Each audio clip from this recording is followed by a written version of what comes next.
Good morning, everybody. It's a real pleasure to be here, and what an honour to follow you, Sir Michael. Thank you. I should say the Local Government Association is a cross-party membership organisation for councils, so we do a lot of work supporting councils on the work that they do with their communities, and also we represent councils in discussions with governments. Therefore, we work on a cross-party basis, so although I was an economist in a previous life, I don't feel I can choose which of the blue or the red lines is the right one to do, because that feels much too political.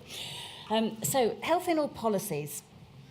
We define that as a collaborative approach to improving the health of all people by incorporating health considerations into decision-making across sectors and policy areas. So it's not so much doing lots of new things and introducing new interventions, although that might be part of it. It's about thinking differently, thinking through a public health lens about the social determinants of health for your place and your community. And in a way, it's not new. 1978, the World Health Organization talked about these issues and demanded urgent action. But lots of things have changed recently. In 2013, public health came home to local government, and lots of councils are now taking advantage of the changes in their statutory responsibilities to think differently about these issues. And also, the financial context changes a lot, and it means we have to think differently.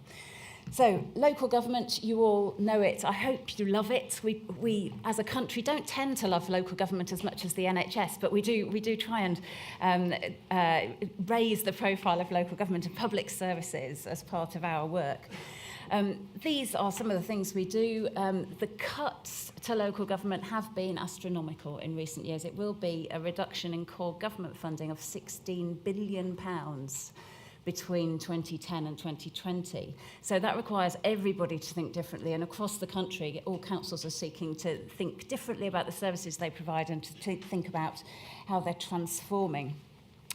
We also, though, I talked about the kind of mood and love of local government. I would encourage you to look at the Twitter 24-hour social media fun celebration of local government called Our Day, where we ask everybody to tweet about what they are doing for their local communities and how we're improving quality of life. And these were just a few of the tweets and the photos in November this year. So we've talked a lot already about the contributions of social determinants of health. There are lots of different analyses of this, and Shirley mentioned the Robert Wood Johnson Foundation earlier. Some analyses suggest that actually housing plays an even more important part than is recognised here in determining our health and well-being. But what they all tend to agree on is that clinical care and the acute services in hospitals actually play a relatively small contribution in terms of our overall health and well-being in our communities. And talking about councils, so when we think about all of the different factors that can influence our health and well-being, councils touch all of them. So our council services touch so many aspects of people's lives in their communities. There are opportunities for local government right across the country to influence all of those factors. And when we think about health in all policies, we think about the relative contributions that all of those things can make in playing a role in health equity and in improving health and well-being across the life course. I would also mention that in terms of inequalities and the cumulative impact of what we think about as risk factors on people's lives, and the fact that we know that if you suffer multiple challenges from early years onwards, it will have a cumulative and a multiplying effect on your life chances and outcomes. One of the ways to tackle that is to join up public services so that people aren't moving from pillar to post, so that they can have a one-stop shop, so that they don't have to ask too many questions of too many professionals, and so that we can meet people at the place they're at and address the needs that they are expressing to us as professionals and volunteers in our communities. And I was at a council a few months ago where I was delighted to find that people at the front line were telling me it's in my job description to go the extra mile to work for the people that I meet in my job, to make sure that I'm addressing the the issues and the concerns that they are raising with me. So I might be a housing worker, but actually, if their concern is that they've got no friends or they don't know how to access their benefits or they've got a mental health problem, I'm able to point them to the right place that can help them with that problem. And the effectiveness of those policies is now really well understood, and people are acting on them across the country.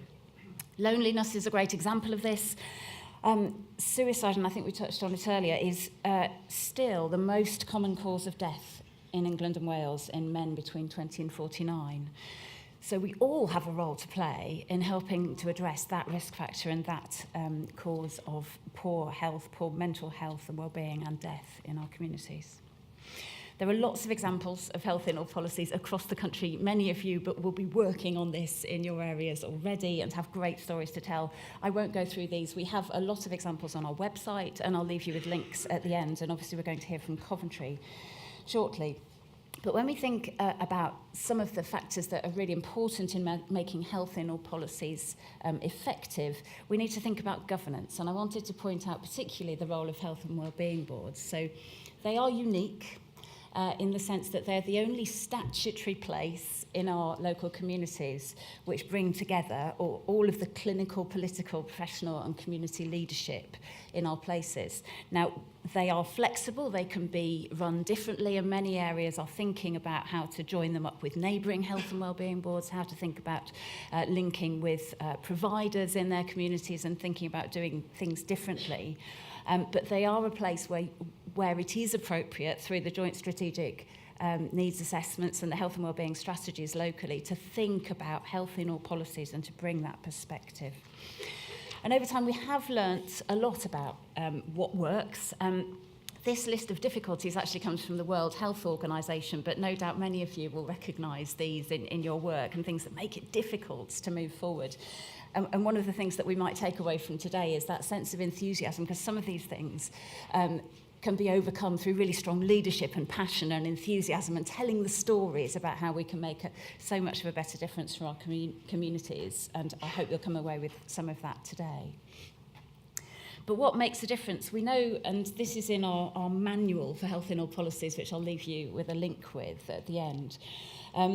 But we know that some things really make a difference. So not thinking about our service silos, but thinking about people and places and our communities in a really holistic way is the best way into thinking about how health in all policies can make a difference.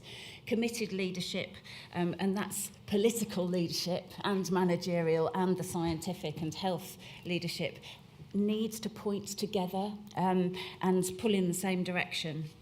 And when we talk about collaborative plumbing, that's something about trust. So can we in our communities know who we're talking to, know that when somebody says, yes, I'll go away and do that they're going to do it? Have you got those relationships that you can rely on and lean on in your local areas?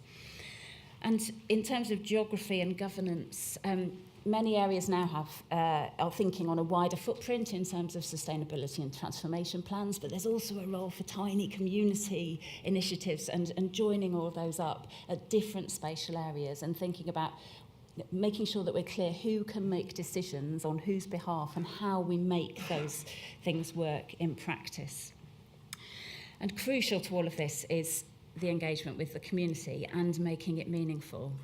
You're a great audience. We've got leadership from councils, we have health professionals, we have the voluntary sector in the room, we have experts from all different walks of life, and actually it's that multidisciplinary thinking together about how we can make the difference that makes things meaningful, and thinking about community engagement and working with individuals and representative bodies in an effective way is really crucial. I will leave you with this. It's a link to our manual. There's all kinds of food for thought and evidence about what works that we've drawn together in that document. We also run a one-day facilitated self-assessment for councils who are thinking about doing this work and entering into it.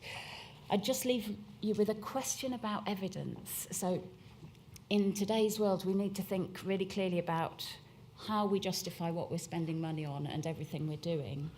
And we are sometimes bombarded with evidence. I hope we'll come on to this later in the day, but there are endless toolkits, infographics about what works, return on investment tools that we can draw on to make a business case for doing things, investing money and so on.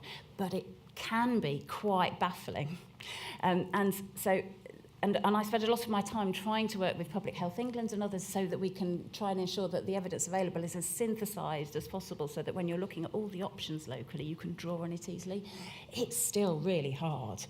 So you've got academics in the room. Let's talk to them about how we can make the best use of expert judgment in working out what to do locally, and how we can measure success and show that what we set out to achieve, we were able to achieve, because that's crucial in making the business case. I'll leave it there. Thank you very much.